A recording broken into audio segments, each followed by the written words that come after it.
Welcome to Tamil காவியம். நம்ம இப்ப மாஸ்டர்ஸ்க்கு help பண்ணணும். வெப்பன்னு பார்த்தா வில்லம்பு மட்டும்தான் இருக்கு. எப்படியாவது அது பக்கத்துல போய் அட்டாக் பண்ண ஆரம்பிக்கலாம். ஏற்கனவே சோர்ந்து போய் இருக்கு. இன்னும் அதை கொஞ்சம் டயர்ட் ஆக்கிட்டா போறோம். அப்புறம் எல்லாருமே சேர்ந்து அதை கொன்னுடலாம் அப்படின்னு அழகி சொன்னா.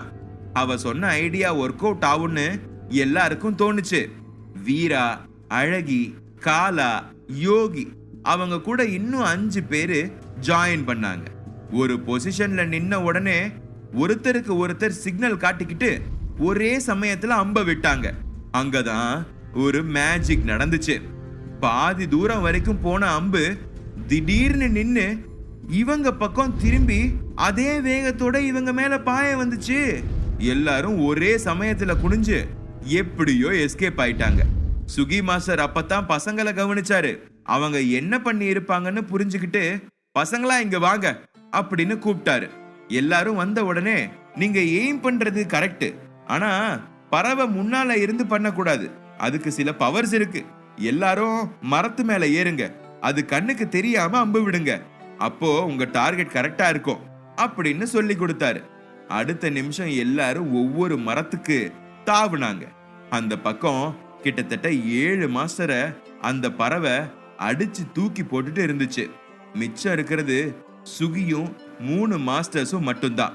அதே மாதிரி கிட்டத்தட்ட 7 பசங்க விட்ட அம்பும் திரும்பி அவங்களுக்கே வந்து அடிபட்டு மயங்கிட்டாங்க.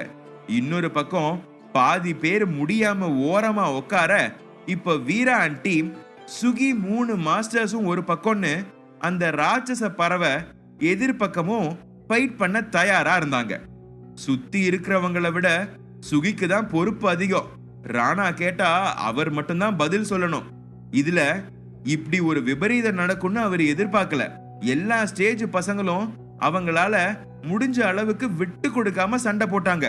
இதுக்கு மேல யாராவது ஒருத்தர் இறங்கி வந்தே ஆகணும்னு முடிவு எடுத்த சுகி தைரியமா அந்த பறவை முன்னாடி வந்து நின்னாரு. மாஸ்டர் அப்படின்னு பசங்க பதறி அவர் பின்னாடி வர பார்க்க கை நீட்டி தடுத்து நிறுத்திட்டாரு. உனக்கு ஒவ்வொரு தடவையும் ஒரு பெரிய உயிர் போகணும், அதானே? என்ன எடுத்துக்க, என் பசங்களை விட்டுரு அப்படின்னு சுகி சொல்ல, உடனே அந்த பறவை சத்தமா சிரிச்சுச்சு. இவர் என்ன பறவை கூட போய் பேசிட்டு இருக்காரு, அப்பனா அதுக்கும் நம்ம பாஷை புரியுமா அப்படின்னு எல்லாருக்கும் அதிர்ச்சியா இருந்துச்சு. இவ்வளவு சீக்கிரம் எனக்கு தேவையானதை நீ புரிஞ்சுக்கிட்டு பேசுனது ரொம்ப பிடிச்சிருக்கு. அதுக்காக உன்னை என் கூட கூட்டிட்டு போக முடியாது. எனக்கு அவங்க 2 பேரும் வேணும் அப்படின்னு பின்னாடி கை காட்டுச்சு அந்த பறவை. அது வீரா, அழகியதான் சொல்லுதுன்னு சுகி புரிஞ்சுக்கிட்டாரு. அதுக்கு காரணம் எல்லாருக்கும் தெரியும். ஒன்னு வீரா பன்னிங்களை அடிச்சுது, இன்னொன்னு அழகி அம்ப வச்சு பறவை மேல விடலான்னு ஐடியா கொடுத்தது. அதுக்கு சுகி முடியவே முடியாது, என்ன தாண்டி தான் உன்னால அவங்கள தொட முடியும், வா என் கூட ஃபைட் பண்ணு அப்படின்னு பொசிஷன்ல நின்னாரு. இது வரைக்கும் யாரும் சுகிய இந்த மாதிரி பார்த்ததே இல்ல. அதுக்குள்ள வீரா, மாஸ்டர் எங்களால முடியும், ஒரே ஒரு சான்ஸ் கொடுங்க அப்படின்னு பேசி பார்த்தா. வீரா, நீ நினைக்கிற மாதிரி கிடையாது, இது ரொம்ப ஆபத்தானது, பின்னாடி போ அப்படின்னு சுகி கத்த, அந்த வார்த்தைக்கு கட்டுப்பட்டு வீரா பின்னாடி வந்துட்டான். அப்ப சுகிக்கும் அந்த பறவைக்கும் ஃபைட் ஆரம்பிச்சது. ஃபைட் பண்ணும்போது மட்டும் அந்த பறவை அதோட உருவத்தை சுருக்கி எதிரில் இருக்கிறவங்களுக்கு வசதியா தன்னை மாத்திக்கும். சுகியோட ஃபர்ஸ்ட் மூவ் எடுத்தாரு. அவரோட காலால பறவை வயிற்றுல எட்டி உதைக்க பேலன்ஸ் இல்லாம பின்னாடி விழற மாதிரி ஆக்டிங் பண்ணி அடுத்த நொடி அதே வேகத்துல முன்னாடி வந்து சுகிய கீழே தள்ளி விட்டுச்சு. அது பசங்க எல்லாருக்கும் எதுவும் ஹெல்ப் பண்ண முடியலையேன்னு ஒரு பக்கம் தவிப்பா இருந்துச்சு. பட்டு ஏதாவது பண்ணு சுகி மாஸ்டர், என்னால இப்படி பார்க்க முடியல அப்படின்னு வீரா கண் கலங்கினா. கவலைப்படாத, யாருக்கும் எந்த ஆபத்தும் வராது. உடனே நான் சொல்ற மாதிரி ஒண்ணு பண்ணு. உங்க பசங்க எல்லார்கிட்டையும் சுகி ஒரு சிகப்பு கலர் துணி பாதுகாப்புக்காக கிளம்பும் போது கொடுத்தாரு. அதை எல்லார்கிட்ட இருந்தும் கலெக்ட் பண்ணி மாலை மாதிரி கட்டி சுகி கழுத்துல போடு அப்படின்னு பட்டு சொல்லுச்சு. வீரா உடனே அதை செயல்படுத்தினா. யாரும் ஏன் வாங்குறான்னு ஒரு வார்த்தை கூட கேட்கல. வீரா பண்ணா அது கரெக்டா தான் இருக்கும்னு அந்த அளவுக்கு நம்பிக்கை கொடுத்தாங்க. அடுத்துதான் வீரா அதை மாலை மாதிரி கட்டி சுகி கழுத்து கிட்ட தூக்கி போட அது கரெக்டா அவர் மேல போய் விழுந்துச்சு. அது மந்திரத்துக்கு கட்டுப்பட்ட துணி. இந்த மாதிரி துஷ்ட சக்திகள் கிட்ட நெருங்காம காப்பாத்ததான் சுகி பசங்களுக்கு கொடுத்திருந்தாரு. அவரே மறந்து வீரா பண்ணவும் அவனை நன்றி கலந்த பார்வையோட பார்த்தாரு. அந்த சிகப்பு கலர் துணியால சுகி கிட்ட பறவை நெருங்க முடியல. உடனே அதோட பெரிய ராட்சச உருவத்தை எடுத்துச்சு. இப்ப பழைய மாதிரி இல்லாம இன்னும் பெருசா அதோட உருவம் மாறினதும் இவங்களுக்கும் பயம் ஜாஸ்தி ஆயிருச்சு. திடீர்னு அழகிக்கு வீரா தயார் பண்ண சொன்ன அந்த பவுடர் ஞாபகம் வந்துச்சு. ஏன் இந்த பறவை மேல அதை தூக்கி போடக்கூடாது அப்படின்னு யோசிச்சு அக்கம் பக்கம் திரும்பி பார்த்தா. யாருமே கையில எடுத்துட்டு வரல. அதாவது குகை வாசல்லையே அந்த பவுடர் பாக்கெட்டை வச்சுட்டு இருந்தாங்க. அழகி நைஸா கூட்டத்துல இருந்து விலகி பின்னாடி ஓடி போக அது அந்த பறவை கண்ணுல படாம இருக்குமா? அடுத்த செகண்ட் அவளை அப்படியே தூக்கி கையில பிடிச்சுது. ஐயோ அழகி அப்படின்னு சுகி அலறியே போயிட்டாரு. அதுக்கு மேல வீரா இப்படி நடக்கும்னு அவன் கனவுல கூட எதிர்பார்க்கல. சுகி உடனே அவர் கழுத்துல இருந்த துணியை கழட்டி அழகி மேல தூக்கி போட, ஆனா அது கீழே தான் விழுந்துச்சு.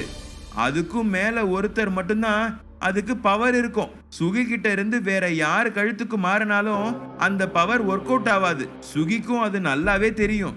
இருந்தாலும் ஏதாவது நடந்து அழகியை காப்பாத்த முடியுமான்னு தான் இத ட்ரை பண்ணி பார்த்தாரு. வீரா இதுக்கு மேல சும்மா இருக்க முடியாதுன்னு தைரியமா அந்த பறவை முன்னாடி போய் நின்னான். அதோட ராட்சச உருவத்துக்கு முன்னாடி இவன் கடுகு மாதிரி தான் இருந்தான். நான் பேசுறது உனக்கு கேக்குதா?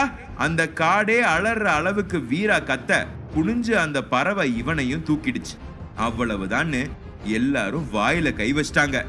அழகி ஒரு பக்கமும் வீரா ஒரு பக்கமும் இருக்க அந்த பறவை பலமா சிரிச்சு, இப்ப இவங்க 2 பேரையும் நான் சாப்பிட போறேன் அப்படின்னு சொல்லுச்சு. அது நான் இருக்கிற வரைக்கும் நடக்காது அப்படின்னு பின்னாடி கம்பீரமான ஒரு குரல். அந்த உருவமும் ராட்சச பறவை அளவுக்கு பெருசா இருந்துச்சு.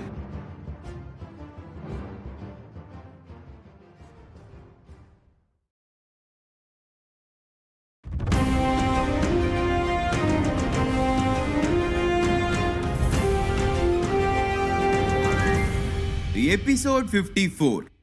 ராட்சச பறவை ஒரு பக்கம் அழகியையும் இன்னொரு பக்கம் வீராவையும் கையில வச்சுக்கிட்டு, நான் இப்ப இவங்க 2 பேரையும் சாப்பிட போறேன் அப்படின்னு சொல்லிட்டு பயங்கரமா சிரிச்சுச்சு.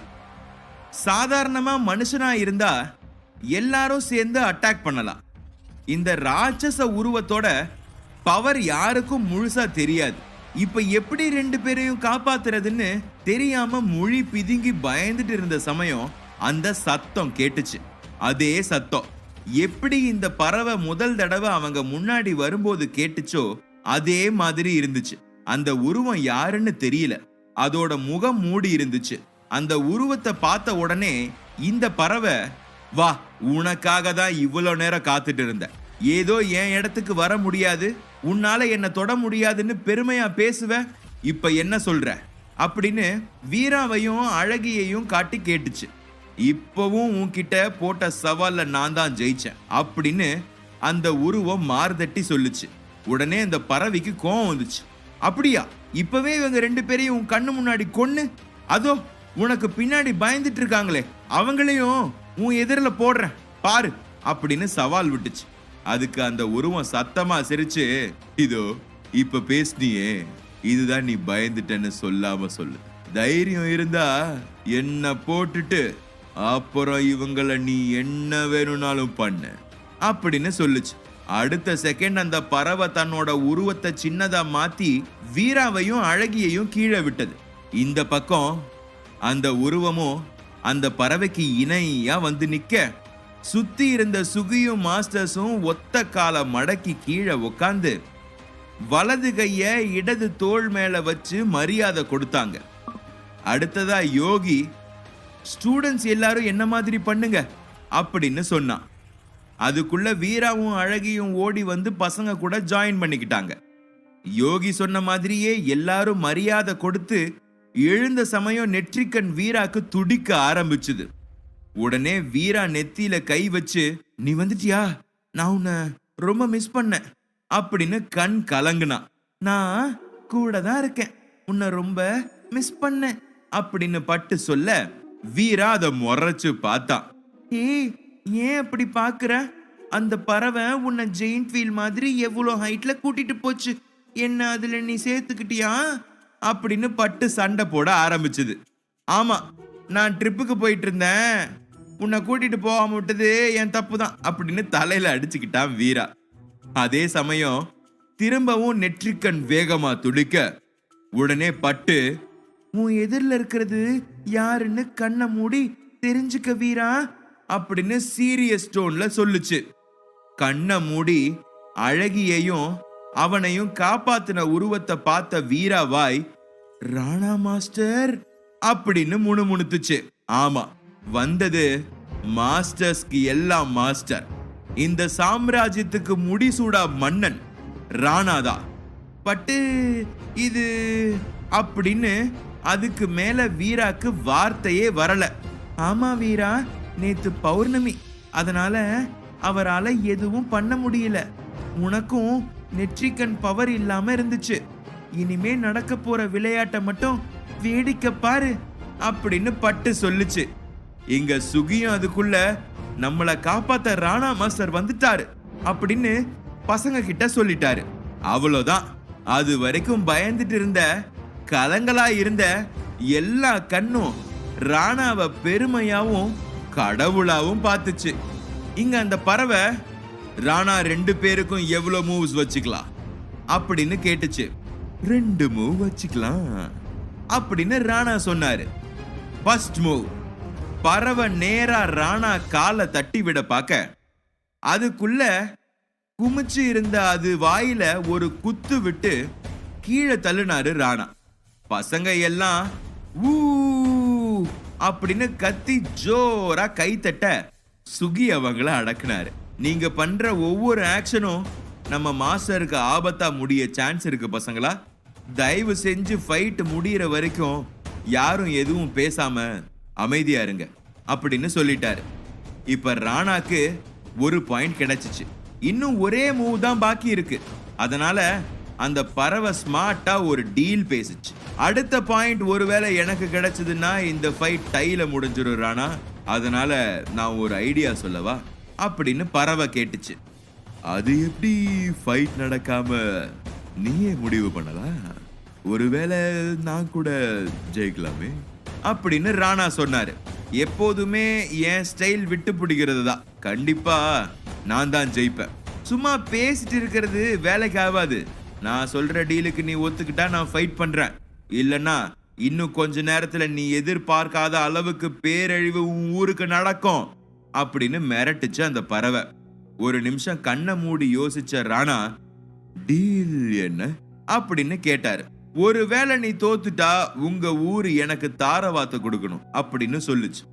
ஏற்கனவே ராணா சாம்ராஜ்யத்துக்கு கீழே இருக்கிற 6 ஊரை இந்த பறவை கும்பல் நாசம் பண்ணிருச்சு. இப்படியே போனா எல்லாரையும் அழிச்சிரும்னு ராணா மனசுல பயம் வந்துச்சு. அதனால இந்த ஃபைட் அவருக்கு ரொம்ப முக்கியமான ஒண்ணு. இப்ப இந்த டீலுக்கு அவர் ஒத்துக்கலன்னா வேற ஏதாவது பெருசா பிளான் பண்ணிடும்னு மனசே இல்லாம தலையாட்டினாரு. இத கேட்ட பசங்களுக்கு திரும்பவும் பயம் வந்துருச்சு.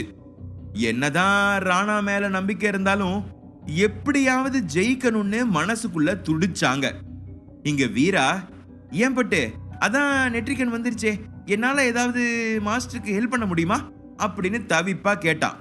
முடியாது வீரா, நெற்றிக்கன் உனக்கு அந்த பறவையோட ஸ்ட்ரென்த் வீக்னஸ் மட்டும்தான் சொல்லும், ஆனா அதை எதிர்க்கிற சக்தி ராணாக்கு மட்டும்தான் இருக்கு அப்படின்னு சொல்லுச்சு. செகண்ட் மூவ், ஃபைட் பண்ணா வேலைக்கு ஆகாதுன்னு ராணா நேரா பறவையோட கழுத்தை நெரிக்க கிட்ட நெருங்கின சமயம் அது அவரோட கையை தட்டி விட்டு மேல பறக்க ஆரம்பிச்சிடுச்சு. அதை யாருமே எதிர்பார்க்கல, ஏன் ராணா கூட எதிர்பார்க்கல. ஆனா ராணா எதுக்குமே அசரல. அடுத்த நிமிஷம் அவரும் வானத்துல பறக்க ஆரம்பிச்சார். அதுதான் அவர்கிட்ட இருக்கிற இன்னொரு பவர். சாதாரணமா இருக்கும்போது எதுவுமே தெரியாது, இந்த மாதிரி ஆபத்து காலத்துல தான் ஒன்னொன்னா வெளிப்படுத்துவாரு. எல்லாரும் ஆன்னு வாய பொளந்துட்டு மேல பார்க்க 2 பேரும் விங்ஸ் மூலமா சண்டை போட ஆரம்பிச்சாங்க. 10 நிமிஷம் தொடர்ந்து அந்த சண்டையில கர்ணா அப்படின்னு ராணா கத்த மண்ணை பொளந்துகிட்டு கத்தி ஒண்ணு கீழே இருந்து நேரா ராணா கைக்கு போச்சு.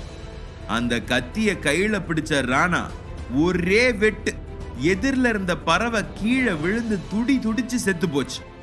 பசங்களுக்கு என்ன நடந்துச்சு, ஏது நடந்துச்சு, எப்படி நடந்துச்சுன்னு எதுவுமே புரியல. ஆனா கடைசியா மிஷன் கம்ப்ளீட்டட்னு மட்டும் தெரிஞ்சுக்கிட்டாங்க. சுகி மாஸ்டர், நாங்க இப்ப கத்தலாமா அப்படின்னு ஒரு பையன் ஆசையா கேட்க அவர் உடனே கண் அசைச்சாரு. உடனே பசங்க ஓன்னு கத்தி அவங்க சந்தோஷத்தை வெளிப்படுத்த அதுக்குள்ள ராணா அவரோட நார்மல் உருவத்துக்கு மாறி பசங்க கிட்ட வந்துட்டாரு. இது வரைக்கும் அவர் பக்கத்துல தைரியமா சாதாரணமா போய் பேசின பசங்களுக்கு கொஞ்சம் தயக்கம் இருந்துச்சு. அத ராணாவும் புரிஞ்சுக்கிட்டு அவரே பசங்களை கட்டிக்கிட்டாரு. உண்மையாவே அவர் அன்புக்கு பசங்க அடிமை ஆயிட்டாங்கன்னு சொல்லலாம். எப்போதும் போல அவர் பின்னாடி மேகா, அழகி, வீரா 3 பேரும் வந்து அட்டென்ஷன்ல நின்னாச்சு. எல்லாரும் ராணா பேசுவார்னு எதிர்பார்த்தாங்க.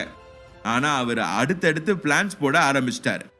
எல்லார்கிட்டையும் தனித்தனியா நான் கண்டிப்பா பேசுவேன், ஆனா இப்போ நம்ம ஊருக்கு கிளம்பணும், அதுதான் முக்கியம் அப்படின்னு சொல்லிட்டு பின்னாடி ஆளுங்களை கூப்பிட்டாரு. வீரா, காலா, யோகி, அழகி, மேகா இவங்க மட்டும் என் கூட இருக்கட்டும், மத்தவங்கள பத்திரமா கூட்டிட்டு போங்க அப்படின்னு சொன்னார். உடனே சுகி, மாஸ்டர் நான் அப்படின்னு முன்னாடி வர, உனக்கு ரெஸ்ட் தேவை, கிளம்பு அப்படின்னு ஒரே வார்த்தையில முடிச்சிட்டாரு. அதுக்கப்புறம் சுகி எல்லாரையும் கூட்டிக்கிட்டு ஒரு பக்கமும், ராணா வீரா டீம் கூட்டிக்கிட்டு வேற பக்கமும் நடக்க ஆரம்பிச்சாங்க. கொஞ்ச நேரம் அமைதியாவே போச்சு. யாரும் எதுவும் பேசல, கேட்கவும் இல்ல. அதுக்கு காரணம் எல்லாரும் ஷாக்ல இருந்தாங்க. இது வரைக்கும் பறக்கிற மனுஷனை அவங்க பார்த்ததே இல்ல. ராணா சூப்பர்மேன் அவங்க கேள்வி மட்டும்தான் பட்டிருக்காங்க. ஆனா அத நேர்ல பார்க்கும்போது எடுத்துக்க கொஞ்சம் டைம் தேவைப்பட்டுச்சு. ராணாவும் இந்த வயசு தாண்டி தானே வந்திருக்காரு. அவருக்கு பசங்க மனசுல என்ன நினைக்கிறாங்கன்னு நல்லாவே புரிஞ்சுது. கொஞ்ச நேரம் அவங்க கூட விளையாடணும்னு முடிவு பண்ண ராணா, யாரெல்லாம் ரன்னிங் ரேஸ் விளையாட வரீங்க அப்படின்னு கேட்டாரு. நடந்து வந்த பசங்க கால் அப்படியே நின்னு அவர் கலவரமா பார்த்துச்சு.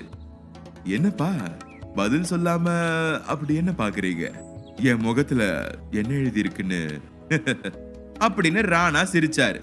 மாஸ்டர், நாங்க எப்படி உங்களோட ரன்னிங் ரேஸ் விளையாட முடியும் அப்படின்னு காலா கேட்டான். ஏன் முடியாது, என்ன மாதிரிதான் உங்களுக்கும் கால் இருக்கு அப்படின்னு குறும்பா கேட்டாரு. கால் இருக்கு மாஸ்டர், ஆனா நீங்க தான் பறப்பீங்களே அப்படின்னு சொன்ன மேகா பயந்து அழகி பின்னாடி ஒளிஞ்சுக்கிட்டா. பறக்க முடியும் தான், இப்ப நான் என்ன பறக்கிற போட்டிக்கா உங்களை கூப்பிட்டேன் அப்படின்னு ஒரு இடத்துல நின்ன ராணா, வீரா, அழகி நீங்க 2 பேரும் தான் ஃபர்ஸ்ட் போட்டி போடணும், வந்து நில்லுங்க அப்படின்னு சொல்லிட்டாரு. 2 பேருக்கும் ரன்னிங் ரேஸ் நடந்தது. வீரா ஜெயிச்சிட்டான். அதே மாதிரி காலா, மேகா, யோகின்னு எல்லாருக்கும் நடந்துச்சு. ராணா நினைச்ச மாதிரி அதுக்கப்புறம் பசங்க அவர் கூட சகஜமா பேச ஸ்டார்ட் பண்ணாங்க.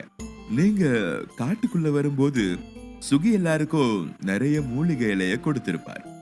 யார் யார் எங்கெங்க யூஸ் பண்ணீங்கன்னு சொல்லணும் இப்போ, ஓகே அப்படின்னு ராணா ஒரு இடத்துல உட்காந்துட்டார். எல்லாரும் சரியா ஆன்சர் பண்ண, நம்ம வீரா தான் ஒரு இடத்துல கூட யூஸ் பண்ணலையே, பட்டு கொடுத்தத மட்டும்தான் சாப்பிட்டான், இப்ப என்ன பண்றது அப்படின்னு திருன்னு முழிச்சவன ராணா பார்த்துட்டாரு. அழகி கிட்ட கேள்வி கேட்டுட்டு இருந்தவரு, நீரு அப்படின்னு அவளை நிறுத்திட்டு வீராவை பேச சொன்னாரு. உடனே பட்டு வீரா காது கிட்ட எல்லா ஆன்சரையும் ப்ராம்ப்ட் பண்ண டக்குன்னு சொல்லிட்டான். ஆனா ராணாக்கு சின்னதா வீரா மேல சந்தேகம் வந்துச்சு. உடனே அதை டெஸ்ட் பண்ணி பார்க்கணும்னு முடிவு பண்ணாரு. இங்க இருக்கிற எல்லாருக்குமே வில்லம்பு விட தெரியும். இப்ப எனக்கு நீங்க நிக்கிற இடத்துல இருந்து உங்களால டார்கெட் பண்ண முடிஞ்ச பொருள் சிலதை சொல்லணும் அப்படின்னு அடுத்த டாஸ்க் கொடுத்தாரு. ஃபர்ஸ்ட் அழகி 50 அடி தூரத்துல இருக்கிற ஒரு சின்ன பூச்சியை என்னால அடிக்க முடியும்னு சொன்னான். அடுத்தது மேகா அதே 50 அடி தூரத்துல இருக்கிற ரெட்டை பழத்தை சொன்னான். காலாவும் அதே மாதிரி சொல்ல யோகி அவனுக்கு பின்னாடி 50 அடி தூரத்துல இருக்கிற பொருளை சொல்லி அசத்தினான். அதாவது யோகிக்கு ரிவர்ஸ் எய்மிங் கூட தெரியும். இதனாலதான் யோகி எப்பவுமே ராணாக்கு ஸ்பெஷலாவே தெரியும். இப்போ வீரா டர்ன். அவன் என்ன சொல்ல போறான்னு எல்லாமே ஆவலா இருந்தாங்க. எனக்கு கண்ணில் அடிபட்டு இருக்கு மாஸ்டர், என்னால இப்ப எதுவும் சொல்ல முடியாது, எனக்கு 2 நாள் டைம் கொடுங்க, நான் கண்டிப்பா சொல்றேன் அப்படின்னு சொல்லிட்டான். அவன் அப்படி சொன்னதுக்கு காரணம் பட்டு ராணாக்கு மேல சந்தேகம்னு சொல்லிருச்சு. உடனே அழகியும், ஆமா மாஸ்டர், அவன் குகைக்குள்ள மயங்கி விழுந்துட்டான், ரொம்ப நேரம் எழுந்துக்கவே இல்லை அப்படின்னு சப்போர்ட் பண்ணான். ராணாவும் அதுக்கு மேல எதுவும் கேள்வி கேட்கல. மாஸ்டர், பன்னிங்களை எரிச்ச மாதிரி இந்த பறவைய ஏன் நாம எரிக்கல, அது இன்னும் சாகல அப்படின்னு ராணா சொல்ல எல்லாருக்கும் செம்ம ஷாக். வீராக்கு நெற்றிக்கண் ஏற்கனவே சொல்லிருச்சு, இருந்தாலும் வெளியே காட்டிக்காம அமைதியா இருந்தா. மாஸ்டர், அப்ப திரும்பி அது வந்து உங்க கூட சண்டை போடுமா அப்படின்னு மேகா கேட்டா. உடனே வராது, ஆனா திரும்பவும் வர சான்ஸ் இருக்கு அப்படின்னு ராணா சொன்னாரு. ஏன் மாஸ்டர், நீங்க தான் அந்த கத்தியை வச்சு வெட்டுனதை நாங்க பார்த்தோமே, அப்ப அது உயிர் போன மாதிரி தானே இருந்துச்சு அப்படின்னு அழகி கேட்டா. அந்த பறவை எல்லாம் ஒரு காலத்துல இங்க வாழ்ந்த மனுஷங்க, ஏதோ தப்பு பண்ணதால அவங்களுக்கு சாபம் வந்து இந்த மாதிரி பறவையா சுத்திக்கிட்டு இருக்காங்க. அவங்களுக்கும் சில பவர்ஸ் இருக்கு. அதுபடி சில பேர் வாட்டி இறம்பி 2-3 வாட்டி இறந்து திரும்பவும் உயிரோட வருவாங்க. என்கிட்ட சண்டை போட்ட பறவையும் அது மாதிரிதான் அப்படின்னு ராணா விளக்கம் கொடுத்தாரு. மாஸ்டர், அந்த மனுஷங்களா மாறின பறவைங்க பத்தின கதையை எங்களுக்கு சொல்றீங்களா அப்படின்னு வீரா கேட்டான். கண்டிப்பா சொல்றேன், ஆனா இன்னொரு நாள் எல்லா ஸ்டூடெண்ட்ஸ் கேதர் பண்ற டைம்ல அந்த கதையை நீங்க தெரிஞ்சுப்பீங்க அப்படின்னு சொன்னாரு. மாஸ்டர், எனக்கு ஒரு டவுட், அந்த காலத்து மனுஷங்க பறவையா மாறினாலும் உங்களால அவங்க கூட ஈடு கொடுத்து சண்டை போட முடியுது, ஒருவேளை நீங்களும் அவங்க கூட சேர்ந்த ஆளா அப்படின்னு காலா கேட்டான். முன்னாடி நடந்து போயிட்டு இருந்த ராணா கால் அப்படியே நின்னுருச்சு. உடனே யோகி காலா தலையில தட்டி, ஏண்டா, அவர் நம்ம கூட சகஜமா பேசினா உன் இஷ்டத்துக்கு கேள்வி கேட்பியா? இனிமே ஒரு வார்த்தை இது மாதிரி அபத்தமா உன் வாயில வந்துச்சு கொன்றுவேன் அப்படின்னு ஹஸ்கி வாய்ஸ்ல மிரட்டினான். என்ன பட்டு, ராணா மாஸ்டர் பத்தி எல்லாமே மர்மமா இருக்கு, இன்னும் எவ்வளவு விஷயத்த மறைச்சு வச்சிருக்காரு அப்படின்னு கேட்டான். அவரு வாய் திறந்து பேசுறதுக்கு முன்னாடி ஆளுக்கு குதிச்சா மனுஷன் என்ன பண்ணுவாரு, கொஞ்சம் வெயிட் பண்ணுங்கப்பா அப்படின்னு சொல்லிச்சு பட்டு. என் வாழ்க்கையில எந்த ரகசியமும் இல்ல காலா, அப்படியே இருந்தாலும் அது தெரிஞ்சுக்கிற வயசு உனக்கு இன்னும் வரல அப்படின்னு டாபிக் அப்படியே க்ளோஸ் பண்ணிட்டாரு ராணா. என்ன அழகி, நான் கேள்வி கேட்டா மட்டும்தான் பதில் சொல்லணும்னு ஏதாவது முடிவு பண்ணிருக்கியா அப்படின்னு ராணா அவளை வம்பிழுத்தாரு. அப்படி எல்லாம் ஒண்ணும் இல்ல மாஸ்டர், எனக்கு ஒரே ஒரு கேள்வி இருக்கு, அத உங்ககிட்ட கேட்டா தப்பா நினைக்க கூடாது அப்படின்னு தயக்கமா சொன்னான். நான் எப்படி பறந்தேன், என்னால அதை கத்துக்க முடியுமா, இதுதானே உன் கேள்வி அப்படின்னு எல்லாரையும் அசர வச்சாரு ராணா. பசங்க எல்லாரும் வாயடைச்சு நிக்க அழகி மட்டும் ஆமா அப்படின்னு தலையாட்டினான். சொல்ல போனா எல்லாருக்குமே அந்த கேள்வி மனசுல இருந்துச்சு, ஆனா கேக்குறதுக்கு பயம். நம்ம ஊர்ல ஹோலி மார்ஷியல் ஆர்ட் அப்படின்னு ஒரு லைப்ரரி இருக்கு, அங்க நீங்க இதெல்லாம் கத்துக்க முடியும் அப்படின்னு சொன்னாரு. அன்னைக்கு வீரா போன அதே கருப்பு பில்டிங் தான். வீராக்கு மட்டும் செம்ம ஹாப்பி. ரூமுக்கு போன உடனே நெற்றிக்கண் மூலமா அந்த பறக்கிற டெக்னிக்கை தெரிஞ்சுக்கணும்னு முடிவு பண்ணான். இந்த மாதிரி பசங்க ரொம்ப நேரம் பேசிட்டு வந்த ராணா ஒரு இடத்துல, இங்க இருந்து ஒரே பாதை, நம்ம ஊருக்கு போற வழி, பத்திரமா போங்க, எல்லாரும் இந்த மிஷன் கம்ப்ளீட் பண்ண சந்தோஷத்தை ஜாலியா கொண்டாடுங்க அப்படின்னு சொன்னாரு. பசங்க நீங்க கூட வரலையா அப்படின்னு கேட்டதுக்கு, முக்கியமான வேலை இருக்கு அப்படின்னு சொல்லிட்டு அந்த பறவை செத்து போன இடத்துக்கு வந்தாரு ராணா.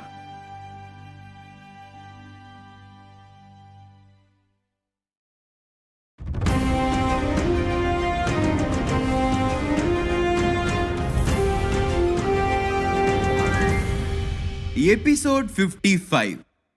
ராணா வீரா டீம் கூட காட்டுல கொஞ்ச நேரம் பேசிட்டு அவங்கள ஊருக்கு போக சொல்லி வழிகாட்டினார். உடனே அழகி, மாஸ்டர் நீங்க எங்க கூட வரலையா அப்படின்னு கேட்டா. எனக்கு இங்க கொஞ்சம் வேலை இருக்கு, நீங்க முன்னாடி போங்க, நான் வரேன் அப்படின்னு ராணா சொன்னார். அதுக்கப்புறம் யார் என்ன பேச முடியும்? எல்லாரும் கிளம்புனாங்க. வீராக்கு மட்டும் அவர் எங்க போறாருன்னு தெரிஞ்சுக்க ஆர்வமா இருந்துச்சு. நெற்றிக்கண் மூலமா பார்த்தவனுக்கு பெரிய அதிர்ச்சி எல்லாம் ஒண்ணும் இல்ல. அவன் எதிர்பார்த்ததுதான். அந்த பறவைய பார்க்க தான் ராணா கிளம்புனது. முதல்ல குகைக்கு பக்கத்துல வந்து சுத்தி பார்த்த ராணா எந்த கத்தி அவர் கர்ணா அப்படின்னு கூப்பிட்ட உடனே கைக்கு வந்துச்சோ அதை ஒரு இடத்துல திரும்பவும் புதைச்சி வச்சாரு. அடுத்ததா அந்த பறவைய அடிச்ச இடத்துக்கு வந்த உடனே ஒரு விஷயம் நடந்துச்சு. ராணா பசங்க கிட்ட சொன்ன மாதிரி அந்த பறவைக்கு இன்னொரு ஜென்மம் கண்டிப்பா இருக்கு. அதனால அதோட ஆத்மா மட்டும் பிரிஞ்சு தனியா காத்தோட காத்தா கலக்கிறது ராணாவால பார்க்க முடிஞ்சது. திரும்பவும் அந்த இடத்த சுத்தி பார்த்துட்டு யாரும் இல்லைன்னு உறுதியா தெரிஞ்ச அப்புறம் அங்க இருந்து கிளம்பினாரு. இந்த பக்கம் வீரா அண்ட் டீம் அந்த ஒத்தையடி பாதையில நிதானமா நடந்து வந்துட்டு இருந்தாங்க. அழகி குகைக்குள்ள சண்டை போடும்போது கால்ல நல்லா அடிபட்டு இருந்துச்சு. அதனால அவளால இப்ப சரியா நடக்க முடியல. எல்லாரும் முன்னாடி வேகமா நடக்க அழகி மட்டும் ரொம்ப பின்னாடி தான் நடந்து வந்தா. வீரா நெற்றிக்கண் மூலமா ராணா என்ன பண்ணிட்டு இருக்காருன்னு பாக்குறதுக்காக தனியா வந்துட்டு இருந்தா. அதனால அவனும் கவனிக்கல. கொஞ்ச நேரத்துக்கு அப்புறம் அவளை பார்த்துட்டு, என்ன கால் ரொம்ப வலிக்குதா அப்படின்னு கேட்டான். ஆமாடா, உன்கிட்ட சுகி மாஸ்டர் கொடுத்த அந்த கால் வலி போற மூலிகை இருக்கா அப்படின்னு கேட்டா அழகி. ஒரு நிமிஷம் இரு அப்படின்னு செக் பண்ணி பார்த்தா. ஆனா அவன் கிட்ட இல்ல. உடனே அவங்க 3 பேர்ட்ட இருக்கான்னு கேட்டு வரேன் அப்படின்னு ஓடி வந்தான். அழகிக்கு ரொம்ப கால் வலியா இருக்கு, சுகி மாஸ்டர் கொடுத்த இலை இருக்கா அப்படின்னு கேட்டான். காலா யோகி 2 பேரும் சாப்பிட்டுட்டாங்க. ஆனா மேகா அதை இன்னும் பத்திரமா வச்சிருக்கா. இருந்தாலும் அழகி கொடுக்க அவளுக்கு இஷ்டம் இல்ல. ஆனா நெற்றிக்கண் மேகா கிட்ட இருக்குன்னு வீராக்கு காட்டி கொடுத்துச்சு. மேகா, உன்கிட்ட இருக்குன்னு எனக்கு தெரியும், தயவு செஞ்சு கொடு, அவளுக்கு ரொம்ப வலிக்குது அப்படின்னு வீரா நிதானமா கேட்டான். மேகாக்கு அதை கேட்டு அதிர்ச்சி ஆயிருச்சு. அவ மறைச்சு வச்ச பொருள் வீராக்கு எப்படி தெரியும்னு சந்தேகமா அவனை பார்த்து, ஏன் வீரா, என்ன ஃபாலோ பண்றியா அப்படின்னு கேட்டா. வீராக்கு அவ கேள்வி புரியல. நான் மறைச்சு வச்ச இலை உன் கண்ணுக்கு எப்படி தெரிஞ்சது?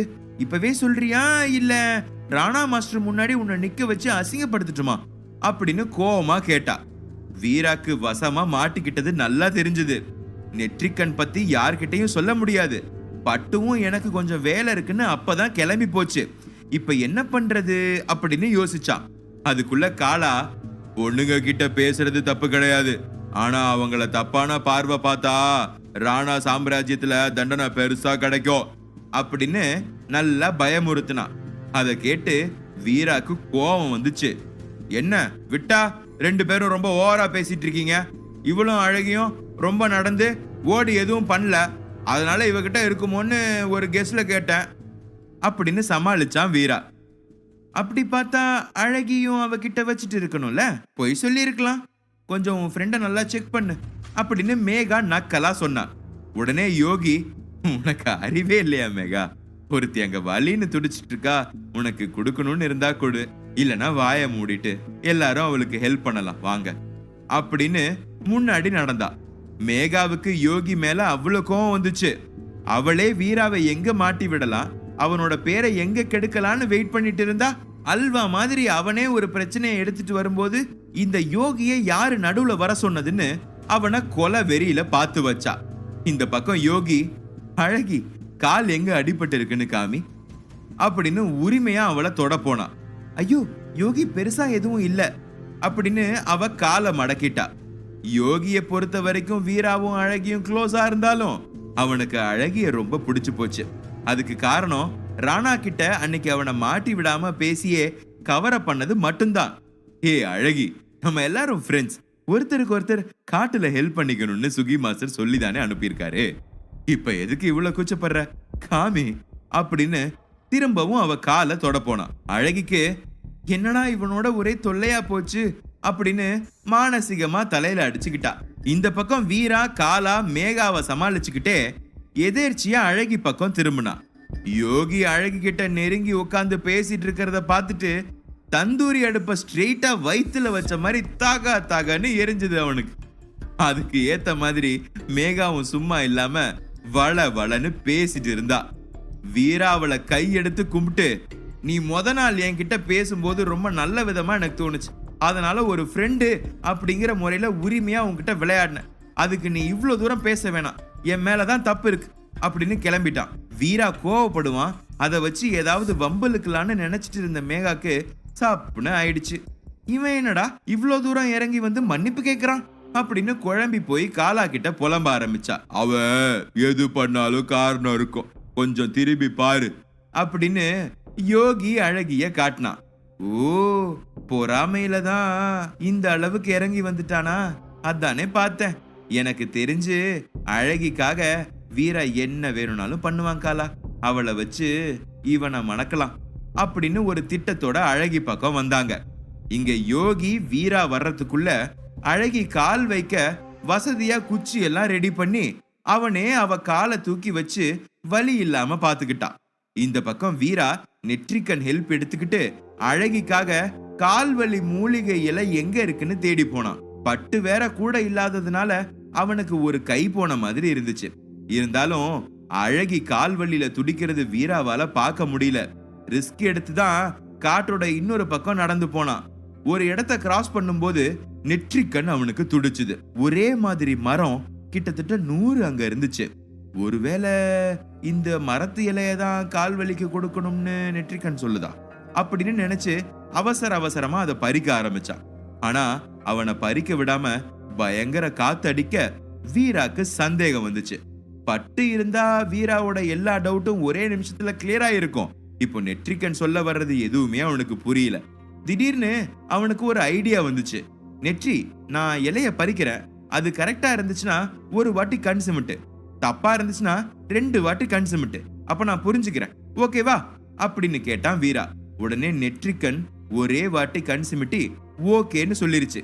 அப்ப இந்த இடம் இல்ல, பக்கத்துல போகணும், கரெக்டா அப்படின்னு வீரா கேட்க அதுக்கு ஏத்த மாதிரி நெற்றிக்கண் பதில் சொல்லுச்சு. இதே மாதிரி நெற்றிக்கண் கூட பேசிக்கிட்டே நடந்து வந்த வீரா ஒத்த கண்ணனோட சண்டை போட்ட இடம் வரைக்கும் வந்துட்டான். அங்கதான் நெற்றிக்கண் ஒரு வாட்டி சிமிட்டி இலை இருக்கிற இடத்த காட்டுச்சு. வீராவும் சந்தோஷமா அவனுக்கு தேவையானதை எடுத்துக்கிட்டான். திரும்பி நடக்க ஆரம்பிக்கும் போது பின்னாடி ஏதோ பேச்சு குரல் கேட்டுச்சு. யாரு என்னன்னு கொஞ்சம் முன்னாடி நடந்து வந்து பார்த்தா. ஆனா அவன் கண்ணுக்கு யாருமே தெரியல. ஆனா பேச்சு குரல் மட்டும் திரும்பவும் கேட்டுச்சு. அன்னைக்கு நான் எல்லாரையும் அடிச்சு போட்டாச்சே, திரும்பவும் யாரு இங்க வந்திருப்பா அப்படின்னு வீராக்கு சந்தேகம் வந்துச்சு. திடீர்னு பலமா காத்து வீச வீராவால சமாளிக்க முடியாம உருண்டு போய் ஒத்த கண்ணன் டென்ட் பக்கத்துல போய் விழுந்தான். உள்ள இருந்துதான் அந்த பேச்சு குரல் கேட்டுச்சு. ஆனா அவங்க பேசுற வார்த்தை எதுவுமே வீராக்கு புரியல. சுத்தி பார்த்தா வழக்கம் போல அங்க ஆள் நடமாட்ட எதுவும் இல்ல. தைரியமா உள்ள போலான்னு முடிவெடுத்து டென்ட் உள்ள நுழைஞ்சா எல்லாம் மறைஞ்சு போய் பெரிய பள்ளத்தாக்கு தெரிஞ்சிச்சு. அன்னைக்கு எப்படி அந்த பன்னிக்குட்டி வீராவை அழகி மாதிரி குரல் மாத்தி பேசி வர வச்சதோ அதே மாதிரி இங்க யாரோ விளையாடுறாங்கன்னு வீரா புரிஞ்சுக்கிட்டான். இனி ஒரு நிமிஷம் கூட இங்க இருக்க கூடாதுன்னு நெற்றிக்கண் ஹெல்ப் எடுத்துக்கிட்டு பாஸ்டா அங்க இருந்து கிளம்பிட்டான். ராணா காட்டுன பாதை வரைக்கும் வந்துட்ட வீராக்கு அவங்க எல்லாரும் பேசிட்டு இருந்த இடம் கண்ணுக்கு தெரிஞ்சது. ஓடி வந்து பார்த்தா அங்க யாருமே இல்ல. காலா, மேகா, யோகி போனது அவனுக்கு வருத்தம் கிடையாது. ஆனா அழகி அவங்களோட கிளம்பிட்டான்னு தெரிஞ்சு அவனால அதை தாங்கிக்க முடியல. அப்படியே கீழே உட்காந்துட்டான். பட்டு இருந்தா அதுகிட்டையாவது அவனோட வருத்தத்தை சொல்லி புலம்பி இருப்பா. இப்ப ரொம்ப தனிமையா இருக்கிறதா ஃபீல் ஆச்சு. ஏனோ பட்டுக்கு அப்புறம் மாறா ஞாபகம் வந்துச்சு. முதல்ல அழகி வீட்டுக்கு அவங்க ரெண்டும் போனப்போ பண்ண அலப்பற நினைச்சு சிரிச்சு பாத்துக்கிட்டா. காலையில நான் கண்ணு முழிக்கலன்னு நீ தவிச்ச மாதிரி தானே உனக்கு கால் வலின்னு நினைச்சு நான் தவிச்சு போயிருக்கேன், அது கூட உனக்கு புரியல அழகி அப்படின்னு வீரா கண்ணு கலங்குச்சு. கரெக்டா அதே டைம் அவன் நெத்தியில தூரல் மாதிரி டிராப்பா ஏதோ விழுந்துச்சு. என்ன இது அப்படின்னு கலங்குன கண்ணோட மேல பார்த்த வீராக்கு ஏதோ உருவம் பார்த்துட்டு இருக்கிறது தெரிஞ்சிச்சு. திரும்பவும் கண்ணை தொடச்சு பார்த்தவனுக்கு அதிர்ச்சி. அங்க அழகிதான் மரத்து மேல படுத்துட்டு வீராவை பார்த்து கை நீட்டி ஏதோ முழங்கிக்கிட்டு இருந்தா. அடுத்த செகண்ட் வீரா மரத்து மேல தாவி ஏறி அவ பக்கத்துல இருந்தா. அழகி அழகி அப்படின்னு அவன் கூப்பிட்டது எதுவுமே அவ காதுல விழல. மெதுவா அழகிய கீழே இறக்கி அவன் கையில இருந்த மருந்து எல்லாத்தையும் ஒன்னொன்னா கொடுத்தா. 10 நிமிஷத்துல நல்லாவே எழுந்து பேச ஆரம்பிச்சிட்டா அழகி. அழகி, மரத்து மேல என்ன பண்ணிட்டு இருந்த? எப்படி அங்க போன? அவங்க எல்லாம் எங்க? அப்படின்னு வீரா வரிசையா கேள்வி கேட்டா. அழகி நடந்ததை சொல்ல ஆரம்பிச்சா. யோகி அழகிக்கு கால் வலின்னு ஒரு கட்டைய ரெடி பண்ணினான். அதுக்குள்ள மேகா, எவ்வளவு நேரம் இங்கேயே இருக்கிறது, கிளம்பலாம் அப்படின்னு சொன்னான். அதுக்குள்ள காலா, வீரா இல்லாம எப்படி போறது? மாஸ்டர் எல்லாரையும் ஒன்னாதானே ஊருக்குள்ள வர சொல்லியிருக்காங்க. அதனால ஏதாவது பிரச்சனை வந்துச்சுன்னா யார் பதில் சொல்றது அப்படின்னு கேட்டா. உடனே யோகி, ஒரு டீம் ஃபார்மேஷன் இங்க இல்லவே இல்லை. நான் தான் இதுக்கு லீடர். எங்க போறதா இருந்தாலும் என்கிட்ட சொல்லிட்டு தானே போகணும். அவன் இஷ்டத்துக்கு போனா என்ன அர்த்தம் அப்படின்னு கோவமா கேட்டா. அழகி எதுவுமே பேசல. அவளுக்கு நல்லாவே தெரியும் வீரா எங்க போயிருப்பான்னு. என்ன அழகி, நாங்க எல்லாம் காட்டு கத்தல் கத்திட்டு இருக்கோம், உன் ஃப்ரெண்ட் எங்க போனா உனக்கு தெரியுமா அப்படின்னு கேட்டா மேகா. உங்க 3 பேருக்கும் ஒரே பதிலா சொல்லிடுறேன். திரும்ப திரும்ப என்கிட்ட கேள்வி கேட்காதீங்க. நாங்க 2 பேரும் ஒன்னா வருவோம். நீங்க இப்ப கிளம்புங்க அப்படின்னு அழகி முகத்துல அடிச்ச மாதிரி சொன்னா. அப்ப அவன் போயிருக்க இடம் உனக்கு தெரியுமா அப்படின்னு காலா கேட்டான். என் கால் வலிக்கு மருந்து தேட போயிருக்கான். கண்டிப்பா டைம் எடுக்கும். நீங்க எங்களுக்காக வெயிட் பண்ண வேண்டாம், கிளம்புங்க அப்படின்னு ஊருக்கு போற பாதைய கை காட்டினான். என்ன அழகி அப்படின்னு திரும்பவும் யோகி ஆரம்பிக்க, அழகி எழுந்து நொண்டிக்கிட்டே வேற பக்கம் போய் உட்கார்ந்துகிட்டா. அழகிக்கு ஒரு விஷயம் ரொம்ப நல்லா புரிஞ்சுது.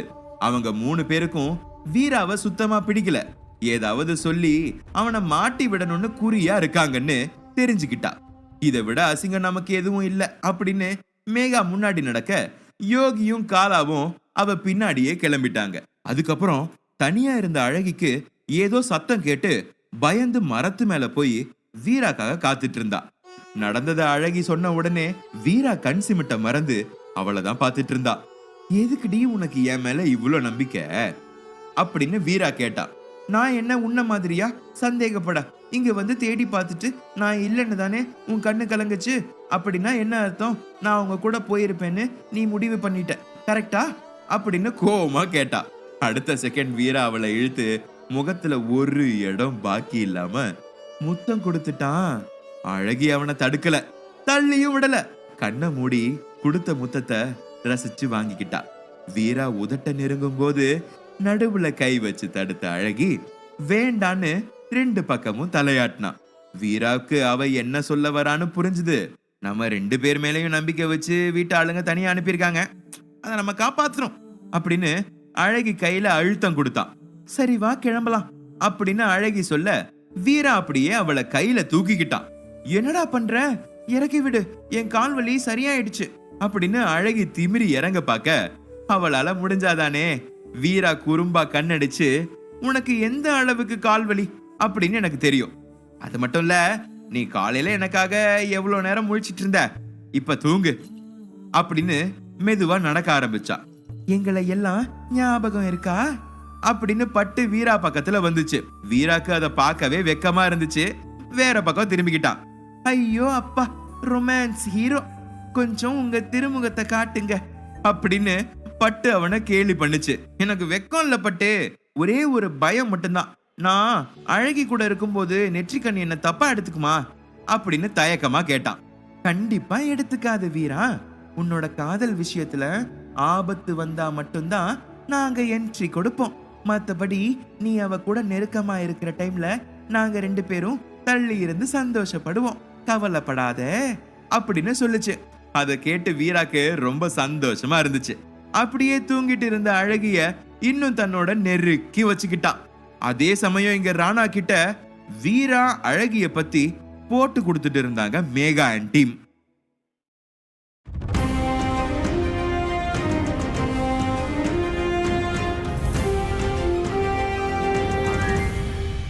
எபிசோட் 56. வீரா களைப்பா இருந்த அழகி அப்படியே தூக்கிக்கிட்டு ஊர் எல்லை வரைக்கும் வந்துட்டான். அதுக்கு மேல யாராவது பார்த்தா தப்பாகிடும்னு அழகியே நடந்து வரேன்னு சொல்லிட்டா.